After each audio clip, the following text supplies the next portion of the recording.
Sobat Slot, ketemu lagi dengan saya, Sobat Acian. Tentunya masih di acara yang sama, yakni ngomongin film. Film yang akan saya rangkum kali ini bercerita tentang seorang anak kecil, yatim piatu, yang tumbuh menjadi seorang sniper handal. Nah, bagaimana keseruan selengkapnya dari film yang satu ini? Mari kita saksikan sama-sama alur filmnya.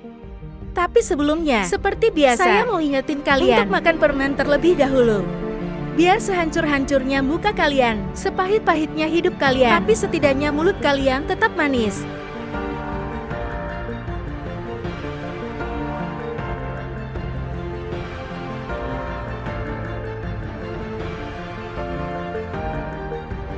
Di awal film, kita akan pergi ke sebuah markas organisasi kriminal, di mana organisasi ini sudah belasan tahun memperjualbelikan organ tubuh manusia, terutama anak-anak. Di lain pihak, para petugas keamanan telah mengepung tempat itu dengan target operasi penangkapan bernama Songpa, bos organisasi kriminal. Jin Ming sangat terkesan dengan seorang anak kecil yang dapat melihatnya dari jarak jauh meski hanya dengan menggunakan botol bekas kecap. Jin Ming dapat informasi tentang target yang akan tiba di TKP sekitar 5 menitan lagi. Tapi Jin Ming malah fokus pada seorang anak kecil yang diseret dan pastinya akan dijadikan korban selanjutnya dari praktek jual beli organ tubuh.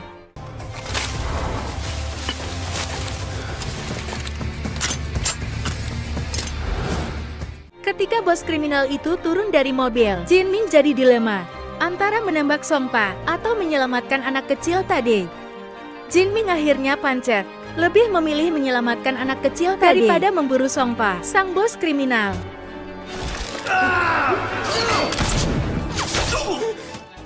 Suara tembakan itu akhirnya memancing kedua kubu untuk saling baku tembak.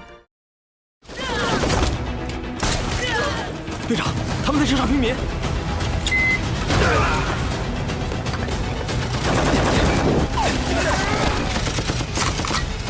谢谢你，给你买宵夜。我说。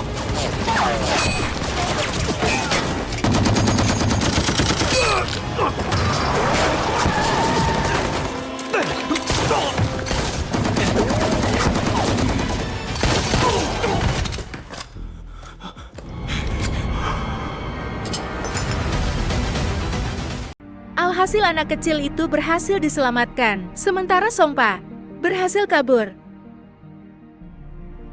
10 tahun kemudian, anak kecil tadi sudah dewasa, sudah bahkan dan diberi nama Tai. Atau kita panggil aja Jin Tai. Tak hanya bagi Jin Tai, Jin Ming juga menjadi mentor buat sniper lainnya, yaitu Xiaomai, adiknya si Chuan Ke. Ini dia bubung kelekannya si Xiaomai. Jin Tai dan Xiaomai selalu bersaing untuk menjadi yang terbaik dalam hal tembak-menembak. Meskipun si Xiaomai sedikit lebih unggul dari si Jin Tai.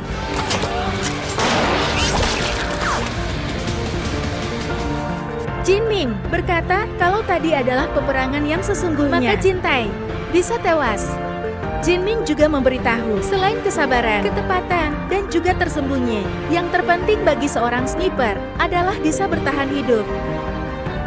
Jin Ming menyuruh Jin Tai untuk mengantar pulang Xiaomai yang sudah mabuk akibat tua. Tapi Xiaomai menolak dan tidak mau menerima bantuan dari saingannya tersebut. Keesokan harinya, para anggota kembali berlatih dan hanya 2 orang yang berhasil lulus menjadi anggota keamanan BW, yaitu Jin Tai dan juga Xiaomai. Keberhasilan mereka berdua membuat Jin Ming, sang mentor, merasa bangga. Tibalah saatnya operasi penangkapan Songpa dilaksanakan. Xiaomai merasa kecewa karena dia tidak diikut-sertakan dalam misi ini, sedangkan Jin Tai adalah orang yang dipercaya untuk memimpin operasi. Kapten Wong sempat pesimis karena dia sudah 7 kali melakukan operasi menangkap Songpa, tapi semuanya gagal total. Dia juga mencurigai adanya mata-mata di dalam timnya, sehingga setiap operasi yang dilakukan selalu bocor. Persis seperti kejadian-kejadian sebelumnya, operasi kali ini pun sepertinya sudah bocor, dan anggota banyak yang gugur, sehingga Jin Ming menyuruh Jin Tai untuk mundur. Pengkhianat itu sepertinya mulai kelihatan. Dia adalah Koi, yang kali ini berusaha mematikan sinyal komunikasi. Kembali ke Jintai yang nekat maju sendirian, meskipun anak buahnya banyak yang tewas.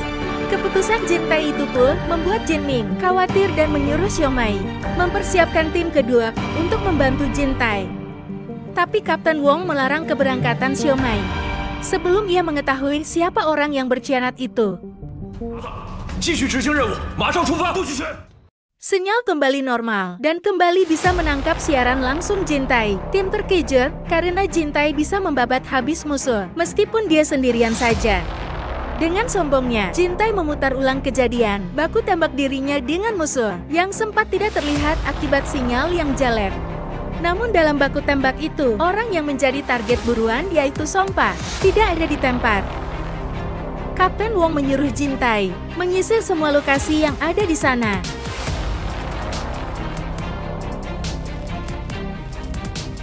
Jintai menemukan sebuah laptop yang berisi tentang informasi orang-orang yang selalu bekerja sama dengan Songpa. Dan betapa kagetnya, karena salah satu dari pengkhianat itu adalah Jin Ming.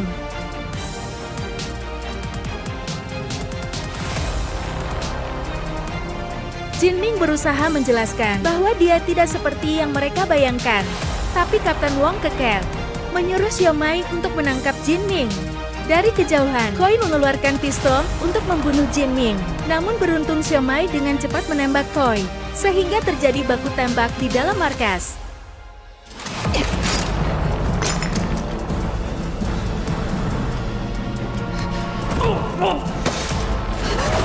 几名小妹放下武器！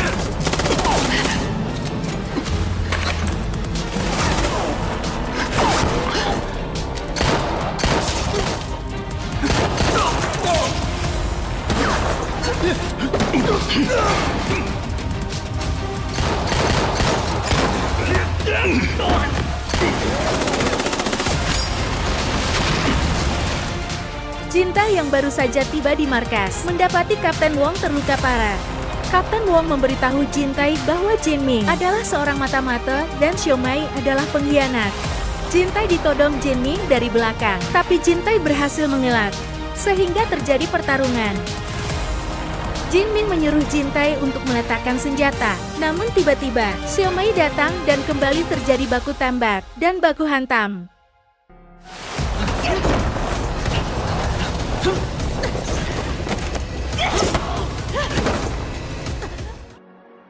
Jin Ming mencoba melerai keduanya, namun malah tertembak.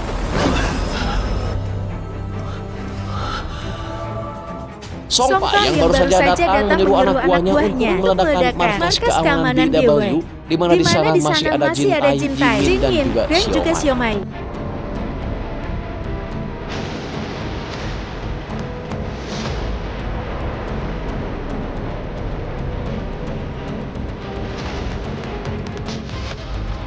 Delapan tahun kemudian, Cinta yang selamat dari tragedi ledakan, kini menjadi seorang pemabuk, dengan tampilan yang acak-adut seperti seorang gembel. Sialnya lagi, dia malah digebukin gara-gara bocah nakal, maling uang warga, dan mengaku kalau Jintai adalah ayahnya. Selain digebukin, uang Jintai juga dibawa sebagai ganti uang yang dicuri bocah nakal itu. Kalau lagi sulit gak kepalang, Amang ya gak tahu apa-apa, malah digebuk. Jintai membawa bocah itu menemui ibunya, yang ternyata seorang kucing green atau peska. Wanita bernama Min, ini menawarkan tubuhnya sebagai pengganti uang yang telah dicuri anaknya tersebut. Namun Jintai menolak dan malah membawa kembali bocah nakal itu untuk dia pekerjakan. Bodoh sekali ya, ditawari apem gratis malah ditolak. Coba saya yang ditawarin. Ya sikat. Belum apa-apa, bocah nakal itu menanyakan soal bayaran yang akan dibayar Jintai kepadanya selama ia bekerja. Haha, kurus tunjung ya budaknya. Tapi Jintai hanya diam saja dan menyuruh tidur si bocah karena besok jam 8 harus bangun. Keesokan harinya, mereka berdua bangun pagi dan pergi mencari barang-barang rongsokan untuk dibetulkan kembali.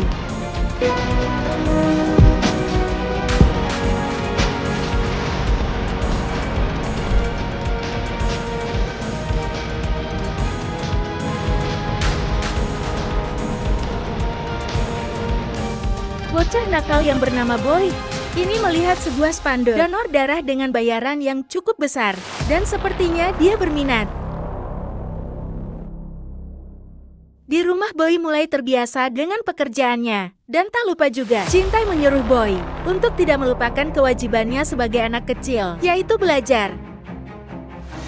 Ini ibunya si Boy menjenguk anaknya, dan betapa terkejutnya dia ketika melihat anaknya itu belajar.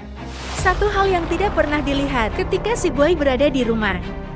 Boy memaksa ibunya untuk membuka kacamatanya karena dia merasa curiga kacamatanya tak dilepas-lepas. Ternyata benar saja, matanya lebam akibat dapat kekerasan dari salah satu pelanggannya. Boy lalu meminjam uang pada Jintai untuk biaya hidup ibunya selama 2 hari.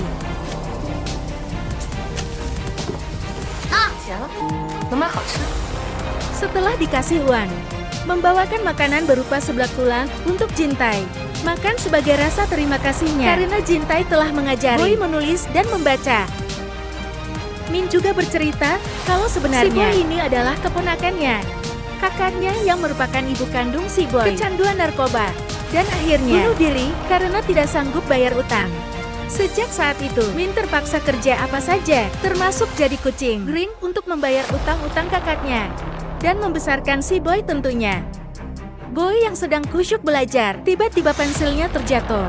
Sementara itu ibu angkatnya pamit pulang setelah panjang lebar ngebacot tentang si Boy. Kembali ke si Boy yang menemukan peti rahasia. Setelah tadi dia mencari pensilnya yang jatuh, dia menemukan peralatan rumah tangga yang komplit di dalam peti itu. Boy mengira kalau Jintai ini adalah seorang pembunuh atau enggak seorang polisi. Tapi Jintai hanya diam saja dan malah menyuruh Boy untuk segera tidur. Saking merasa bersalahnya Jintai pada Jingming, akhirnya dia selalu bermimpi tentang Jingming dan hanya dengan mabuk tuatlah pikirannya bisa tenang. Jingming sendiri ternyata masih hidup dan kini dialah yang mengambil alih bisnis Sompa. Begitupun dengan Xiaomai yang terus menjadi ajudan setia Jingming. Kali ini si Xiaomai memiliki misi untuk membunuh saingan bisnis dari si Jingming, yang sama-sama mantan anak didik Jingming ketika dipangut.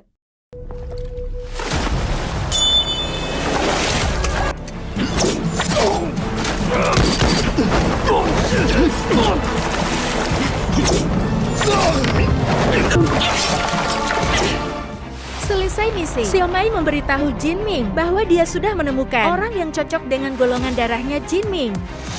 Seperti yang sama-sama kita ketahui, Jingming ini memiliki masalah dengan jantungnya setelah terkena tembakan dari Jintai 8 tahun yang lalu.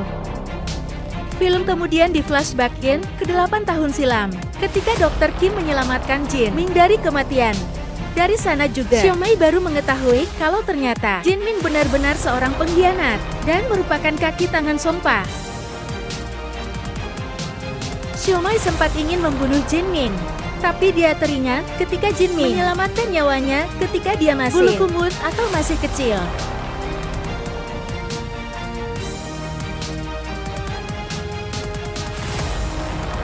Xiaomai kemudian melampiaskan kemarahannya pada Sompa dan anak buahnya, meskipun dia sendiri harus terluka karena menyelamatkan Jin-Ming. Beruntung Chenglong keburu datang dan membunuh semua anak buah si Sompa berikut Sompa sendiri.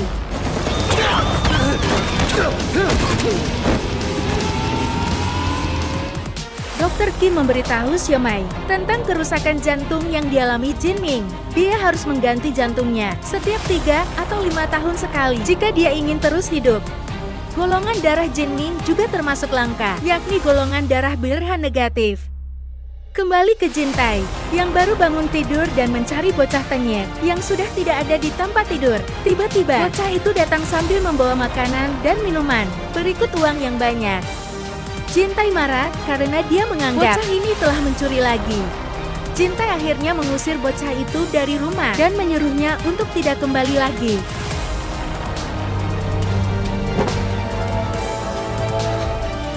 Namun tak lama berselang, Jintai merasa menyesal dan kembali mencari bocah itu. Siapa?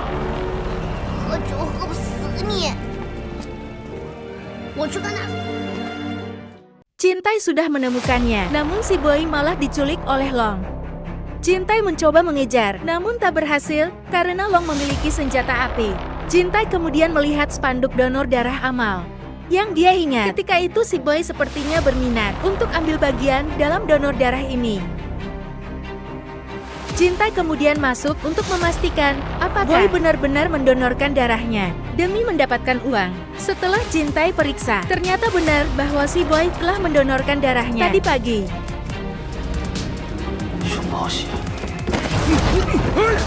Kemudian Jintai memaksa seorang dokter untuk mengatakan di mana biasanya orang-orang organisasi kemanusiaan mengambil organ manusia.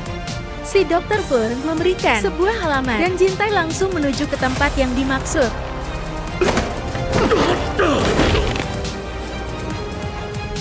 Dengan berpura-pura menjadi karyawan, Jintai bisa leluasa masuk kemanapun dia mau. Di tempat yang berkedok sebagai restoran ini, Jintai masuk ke ruangan mayat dan berharap dia tidak menemukan Boy di ruangan itu. Pas naik lift, Jintai ketahuan oleh pegawai lain, tapi dia berhasil mengatasinya dengan cepat. Namun Jintai kembali ketahuan setelah dokter yang tadi dia sekap menelepon dokter yang ada di restoran dan memberitahukan kalau penyusup mungkin sudah ada di lokasi restoran. Tanpa banyak ngomong lagi, si dokter langsung memberikan obat bius pada Jintai. Jintai berusaha melawan meskipun kepalanya nyut-nyutan akibat obat bius tadi. Setelah saling bertatapan, ternyata mereka berdua saling mengenal. Di mana si dokter ini adalah Dokter Kim yang dulu pernah mau mengeksekusi Jintai ketika Jintai masih kecil. Jintai langsung ngamuk dan terus menanyakan keberadaan si Boy.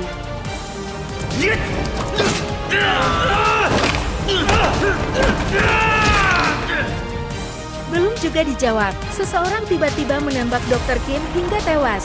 Dan tak lama setelah itu kemudian HP si dokter berdering atas nama Xiaomai. Jintai akhirnya tahu kalau Xiaomai ikut andil dalam bisnis haram jadah ini. Dia pun mengarahkan sebuah senok tembok agar Xiaomai merasa silau dan tidak fokus pada target. Dan untuk sementara, cara itu berhasil. Jintai bisa lolos dalam 10 kali tembakan yang dilakukan oleh Xiaomai.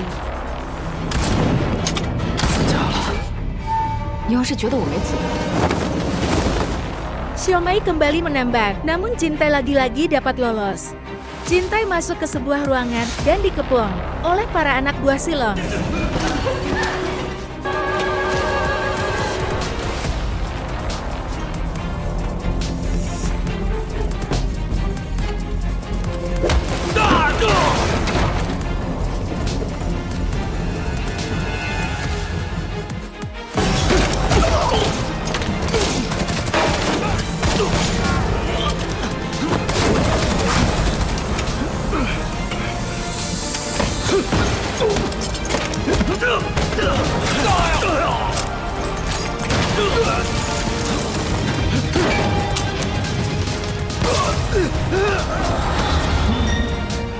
Pertarungan seru terjadi ketika Jintai harus berhadapan one-bi-one dengan Chenglong.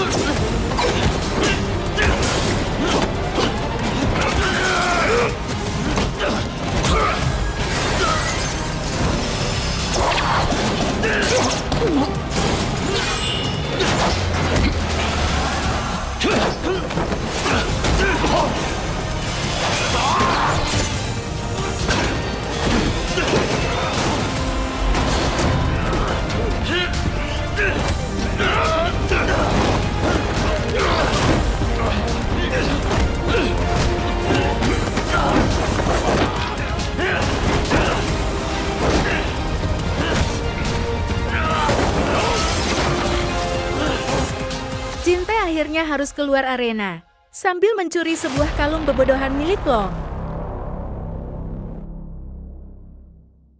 Jintai berjalan sempoyongan seperti mabuk tahi kotok akibat pengaruh obat bius yang tadi Dokter Kim berikan. Beruntung Jintai bertemu dengan Min dan Min langsung merawatnya.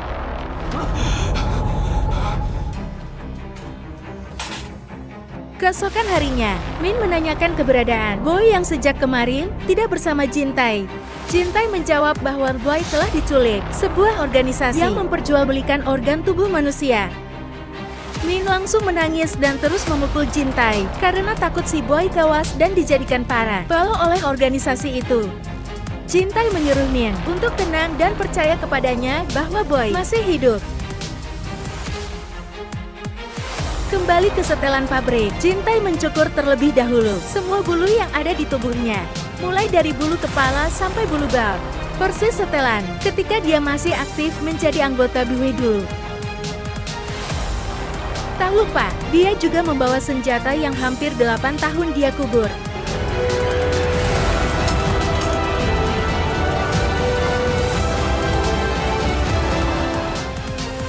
Untuk memancing Silong keluar, Jintai menyuruh Min pergi ke pegadaian untuk menggadaikan kalung si Chenglong. Orang yang menjaga kios itu merupakan salah satu anak buah Chenglong yang dengan otomatis memberitahukannya pada Long. Long kemudian datang dan memaksa Min untuk mengatakan di mana Jintai bersembunyi. Tiba-tiba sebuah peluru melesat dan mengenai tangan Long Yan. Itu adalah tembakan Jintai yang melesat sejauh 10 km. Sempat terjadi baku tembak, namun pada akhirnya Chenglong berhasil ditawan.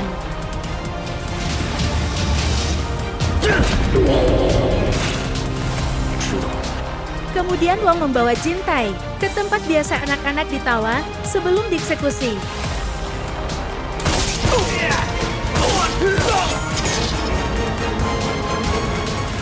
Namun si Boy juga tidak ada di sana.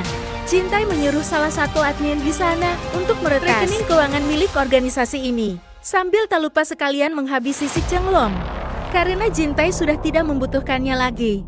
Xiaomai kemudian menelepon Long, yang langsung diangkat oleh Jintai. Jintai menawarkan pertukaran si Boy dengan rekening yang sudah di atas. Mai terpaksa setuju, dan mereka akan bertemu di sebuah gedung timur kota jam 12 malam. Singkat cerita, malam pun Cedong si Xiaomai, adik si Chuan Qi ini bersiap membidik dari atas gedung. Namun dia kecewa karena yang datang bukanlah Jintai, melainkan Min. Xiaomai sempat menembakkan pelurunya ke bawah sebagai peringatan agar Jintai segera keluar. Boy sempat mengancam akan membunuh dirinya sendiri jika Xiaomai menembak ibunya. Tentu saja Mai tidak bisa membiarkan itu terjadi karena Jinming sangat membutuhkan jantung dan darah bocah nakal ini. Ketika mau kabur, mereka berdua sempat dihadang oleh puluhan orang anak buah si Xiaomai. Namun pada akhirnya, satu persatu mereka berhasil ditumbangkan karena si Jintai mulai beraksi.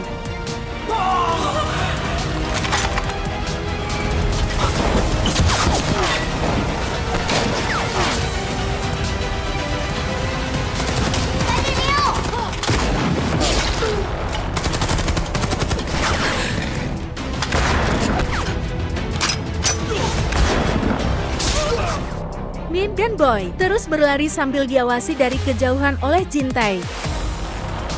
Xiaomai sempat kurang dengan menjadikan Min sebagai tameng bertempurnya. Namun meskipun begitu, Jintai sama sekali tidak mengendurkan serangannya. Dan hanya satu kali tembakan saja, dia berhasil menembak Xiaomai. Meskipun dia sendiri harus tertembak. Xiaomai tewas, sedangkan Jintai selamat karena dia dilengkapi dengan pelindung peluru. Setelah dirasa semuanya sudah selesai, tiba-tiba Jinming muncul dan membunuh Min.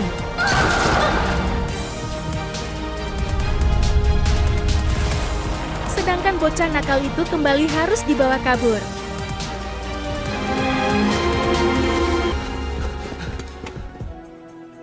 Jintai juga baru tahu kalau ternyata Jinming masih hidup dan menjalankan bisnis kotor. Jinming bersiap untuk melakukan operasi, namun tiba-tiba suara tembakan terdengar dan beberapa kali mengenai kaca anti peluru. Jinming menyuruh anak buahnya untuk segera bergerak melawan Jintai, salah satu murid terbaik dirinya setelah Xiaomai.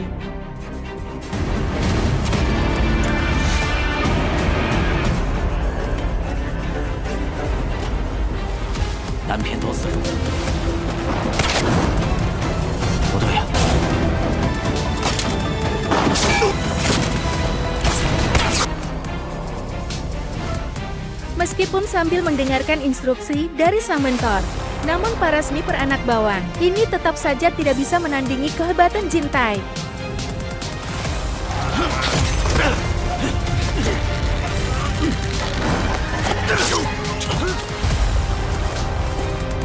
阿平，阿平，还有机会。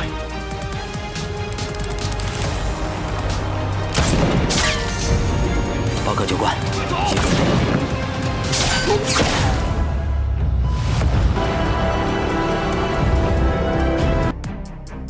Kemudian baku tembak berlanjut ke dalam gedung, di mana Jintai dengan mudah bisa membabat habis anak buah Jinming. Dan untuk pertama kalinya dalam 8 tahun terakhir, akhirnya Jintai harus berhadapan dengan gurunya. Namun Jintai sepertinya sama sekali tidak berniat untuk membunuh gurunya tersebut dengan menanggalkan semua senjatanya ke lantai. Jinming menembak Jintai 2 kali, namun Jintai sama sekali tak bergeming, karena dia hanya ingin menyelamatkan si boy. Jinming bertanya, apa hubunganmu dengan anak ini? Kenapa kau ingin menyelamatkannya? Lalu Jintai bertanya, apa hubunganku denganmu ketika kau menyelamatkanku? Waktu itu, Jintai memberi hormat untuk terakhir kalinya buat Jinming. Kemudian dia pergi. Di saat yang bersamaan, Jinming tewas karena gagal melakukan operasi jantung.